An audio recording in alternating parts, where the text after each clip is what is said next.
บายดีเนาะมื้อนี้จะมาเว้าถึงวิธีการเอาภาพถ่ายจากโปรแกรม SART Planet หรือว่า SAS Planet นี่เนาะซึ่งว่าจะมีขั้นตอนอย่างไรเนาะก็ให้ติดตามเบิ่งนำกันเนาะก่อนที่จะเอาภาพถ่ายนั่นเนาะก่อนอื่นเฮาต้องมีขอบเขตที่จะเอาก่อนเนาะขอบเขตที่จะเอาคือตัวอย่างข้าพเจ้ามีขอบเขตบ้านเนาะเด้ขอบเขตบ้าน มีอยู่ตัวอย่างมีอยู่ในนครหลวงเนาะหรือว่าอยู่เขตใดก็แล้วแต่เนาะที่เราจะเอาภาพถ่ายนั่นคือตัวอย่างสมมุติว่าข้าพเจ้าจะเอาอยู่บ้านหนึ่งในนครหลวงนี่เนาะข้าพเจ้าจะเอาบ้านนี่ซะเนาะน้อยๆเนาะเปิดเป็นตัวอย่างเนาะก่อนอื่นให้เราตั้งโซนก่อนเนาะแล้วเราจะ export ขอบเขตบ้านตัวนี้ออกไปเนาะอีกขวา property โซน48เนาะ PTM โซน48อยู่นครหลวงมันอยู่ทึกโซน48เนาะให้สังเกตเบิ่งเวลาเราตั้งโซนแล้วค่าพิกัดเรามันจะเปลี่ยนเนาะเมื่อกี้เป็นโซน47หลังจากนั้นให้เราติ๊กที่เครื่องหมาย select เนาะแล้วก็คลิกขวาใส่เซฟไฟล์เรานี้แล้วก็ export ออกเพื่อเอาแต่บ้านนี้เนาะแล้วก็หลังจากนั้นในเราเลือกที่บอร์ดเซฟเพื่อพระเจ้าจะเซฟเป็นบ้านเนาะ xxx เนาะแล้วแต่เนาะการเอาการ export ออกนี้เราเลือกบอร์ดไว้อยู่ใส่ก็ได้เนาะแล้วก็เซฟเนาะแล้วก็โอเคแล้วมันจะถามมา do you want to add เนาะก็ความหมายว่าเจ้าสิเอาเข้ามาบ่เนาะแล้วก็ yes เนาะจะได้แล้วเนาะนี่เนาะ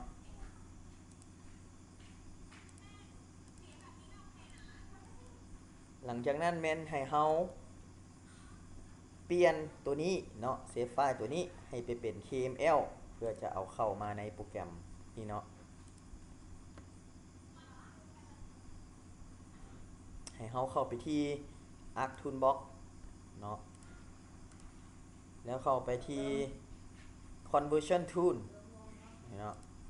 หรือว่า Convert อะไรเนาะ Conversion แล้วก็ to KML แล้วก็ Layer to KML เนาะสังเกตเบิ่งให้เฮาเลือกเอาขอบเขตที่เฮาจะ export ออกเป็น KML หรือว่าเฮาสิดึงเข้ามาใส่เลยก็ได้เนาะคือข้าพเจ้าดึงเข้ามาใส่เลยเนาะแล้วตัวข้างดุมออกพัดไฟนี่แม่นให้เลือกบอลไว้ตัวอย่างข้าพเจ้าจะเซฟไว้ที่หน้าจอเนาะหรือว่าเดสก์ท็อปข้าพเจ้าจะใส่เป็นบ้าน xxx xxx เนาะไฟล์นามสกุลนี้ต้องเป็นไฟล์ที่ mz หรือว่า kml เนาะเซฟหลังจากนั้นก็โอเคเนาะจะได้แล้วเนาะคอมเมนต์เป็นหมายถึงนี้ถือว่าได้แล้วเขาก็มาเบิ้งเนาะตัวที่เรา export ออกไปว่ามันได้แท้หรือบ่เนาะเด้เนาะตัวบ้าน xxx นี่เนาะหลังจากนั้นให้กลับเข้ามาโปรแกรม SART Planet การเปิดโปรแกรม SART Planet นี้เนาะให้เฮาต้องเชื่อมต่ออินเทอร์เน็ตเนาะเพื่อว่ามันจะดาวน์โหลดให้เนาะเดี๋ยวเราจะสังเกตเบิ่งเวลาเชื่อมต่อเน็ตเนาะมันจะดาวน์โหลดเนาะเมื่อหลังจากนั้นให้เอาขอบเขตที่เราจะเอาบ้านนั้นเข้ามาเนาะโดยที่เข้าไปที่ operation เนาะแล้วก็ open เนาะเฮาเอาไฟไปใส่ตัวอย่างครับจะเอาไว้หน้าจอหรือว่าเดสก์ท็อปเนาะแล้วก็ไปเลือกเอาเนาะดีบ้าน xxx เนาะ open เนาะตัวนี้แมนกาเตโกรี่นี่แมนให้ใส่เป็นกรุ๊ปของบ้านที่เขาจะเข้าเนาะเขาใส่ซื้อก็ได้เนาะคือตัวอย่างครับจะใส่บ้าน xxx xxx เนาะแล้วก็ opacity นี่ให้เป็น100เนาะคือความหมายว่าซองซอดว่าง่ายๆซะเนาะซองซอดหรือว่า50อย่างก็ได้แล้วแต่50มันก็จะหนาเกินไปเอา100เพื่อให้เห็นแต่เส้นเนาะก็ start เนาะมันจะว่า import finish to process เนาะถือว่าได้เขาก็โอเคปั๊บแล้วมันจะโดดมาหาบ้านเฮาเลยเนาะเดี๋ยวเนาะอยู่เขตนครหลวงเฮานี่แหละเนาะตัวนี้จากบ้านเนี่ยกับปูฮูบ้านทัศดีบ้านทัศดีเหนือเนาะหลังจากนั้นให้เฮาเปิดภาพให้แจ้งเบิดในขนาดตามที่เฮาต้องการเนาะคือตัวอย่างว่าซูม18เนาะแซป18คือความหมายว่า current zoom อะไรเนาะแมนมันอยู่ที่ขนาดพิกเซลของภาพแมน1.4 เมตรต่อพิกเซลแต่ว่าเฮาสิเอาละเอียดกว่านั้นเนาะเฮาก็ซูมเข้าไปอีกเนาะ0.5ถือว่ามีความต้องการละเอียดพอแล้วบ่ถ้ามันบ่พอเฮาก็ซูมเข้าไปอีกเนาะแล้วแต่เวียกงานแต่ละคนว่าสิเอาความละเอียดของภาพเท่าใดเนาะหลังจากนั้นเฮาบ่อยากคลิกไปเปิดแนวนี้เฮาเฮ็ดให้มันโหลดออโต้เนาะให้เฮาเอามือมาแปะใส่ขอบเขตนี้แล้วก็คลิกขวาเนาะแล้วก็ selection manager เนาะ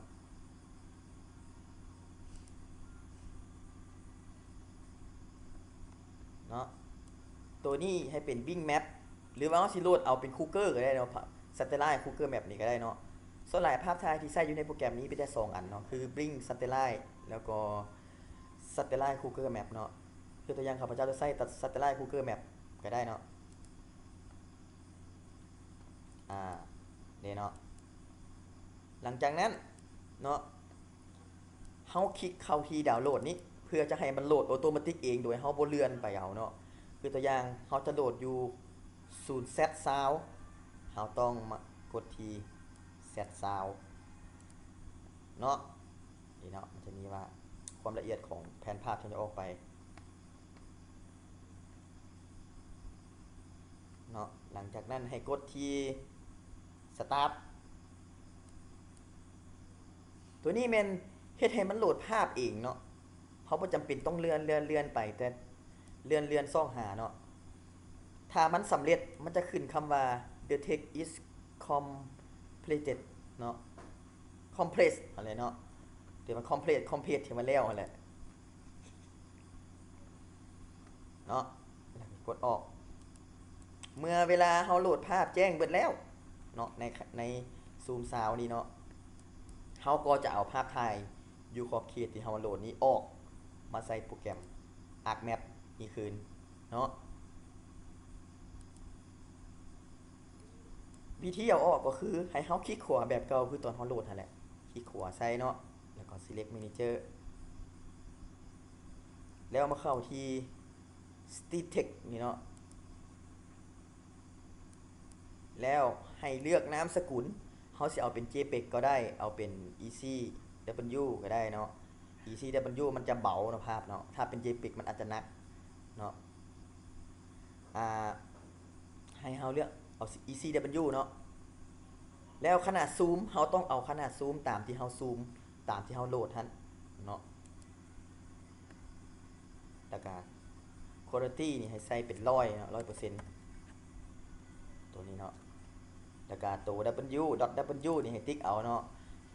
.W นี่แม่นโซนเนาะให้ภาพมันอยู่ในโซนอยู่ในโปรแกรม GIS นี้เนาะหลังจากนั้น Save to นี่ให้เลือกเอาบอลไว้เนาะคือตัวอย่างข้าพเจ้าจะเซฟไว้เดสก์ท็อปเนาะข้าพเจ้าจะใส่ชื่อว่าบ้าน xxx เนาะแล้วก็เซฟตัวนี้แม่นเฮาโหลดจาก Satellite Google Map เฮาก็ต้องเฮ็ดให้มันคือตั้งเทิงเนาะเฮาจะออก Satellite Google Map แล้ว projection นี่สำคัญหลายเนาะเพราะว่าถ้าแม่นเฮาเลือก projection บ่ถูกเนาะมันจะมีความผิดเดียงจากในโปรแกรม GIS ฮะเนาะให้เฮาเลือกเป็นMegator เนาะ WGS84 EPSG 3395เนาะหลังจากนั้นให้เฮากดที่ start เนาะก็ถือว่าได้แล้วเนาะถ้ามันสำเร็จแล้วคือแล้วเนาะ start เนาะมันจะโหลดภาพถ่ายออกไปเนาะตัวนี้มันเป็นบ้านน้อยๆถ้าเป็นบ้านใหญ่ๆมันอาจจะใช้เวลาโดนเนาะคือตัวอย่างข้าพเจ้าทดลองซื้อเนาะเขาต้องจื้อไว้ว่าเมื่อเวลาเข้าโปรแกรมเขาต้องเสียมต่อเน็ตไว้เนาะเพื่อมันจะโหลดออโต้ได้เนาะ บัดนี้เขาก็มาเบิ่งเนาะเขาโหลดภาพถ่ายออกไปแล้วว่ามันสิเข้าบ้านในบล็อกนี่บ่เนาะเพราะว่าข้าพเจ้าเซฟภาพถ่ายไว้หน้าจอนี้เนาะไฟมันจะมีประกอบอยู่4ไฟเนาะถ้าแม่นมีไฟใดไฟหนึงเสียเนาะมันจะบ่เข้าโซนอะไรเนาะคือตัวอย่างว่าไฟ .project เสียมันก็บ่เข้าในคอมนี่เนาะให้เราแอดเข้ามาเบิ่งเนาะโดยคลิก add data นี้ข้าพเจ้าเซฟไว้หน้าจอก็ต้องไปคอนเนคหน้าจอกันเนาะ desktop เนาะเด้เนาะบ้าน xxx เนาะแอดเข้ามาเนาะจะสังเกตเห็นว่าภาพถ่ายเข้ามาในกรอบแล้วเนาะแล้วก็ถือว่าสามารถนำใช้ได้เลยเนาะ